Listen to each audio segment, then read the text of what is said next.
বিগত 7 দিন ধরে ভীষণ একটা অস্বস্তিকর পরিবেশের সাথে আমরা রয়েছি। সবারই মনের অবস্থা খুবই খারাপ, একটা মানসিকভাবে ভীষণভাবে বিপর্যস্ত আমরা। তবে পরশু রাতে যে ঘটনাটা ঘটেছে, সেটা মানে ইতিহাসে পাতায় লেখা হয়ে গেল। আশা করছি পরবর্তী প্রজন্ম আর মানে অবাক হবেন না। ভীষণ আতঙ্কে আছি, কারণ নিজেও একটা মেয়ের মা।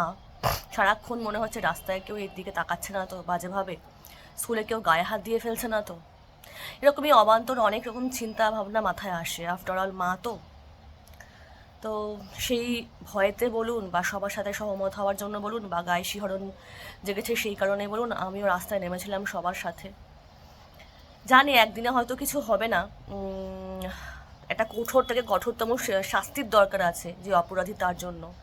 মানে এমন একটা শাস্তি যাতে সেই মানুষটা রেপিস্ট হওয়ার আগে দুবার ভাবে। তো আপনি আর আমি ভাবলে তো হবে না, সরকার প্রশাসনের চিন্তা ভাবনা অন্যরকম, তাদের সাথে আমাদের মতের মিল তো হবে না। কিন্তু তাও মানুষ তো আশাবাদী, মানুষ চায় আশা নিয়ে বাঁচতে। একদিন বিচার হয়তো সেই মেয়েটা পাবে, সেই আশায় আমরা সবাই বুক বেঁধেছি এবং সেই আশা নিয়ে আমরা রাস্তায় নেমেছি। আশা করছি আমাদের এই স্বপ্নটা সফল হবে। কিছু বলার তো আর ভাষা নেই, শুধু মেয়েটার আত্মার শান্তি কামনা করছি, বাবা মায়ের প্রতি সমবেদনা জানাচ্ছি।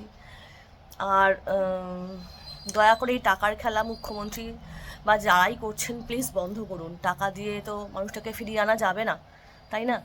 যার গেছে আর যেভাবে গেছে খুব নিদারুণ কষ্টকর।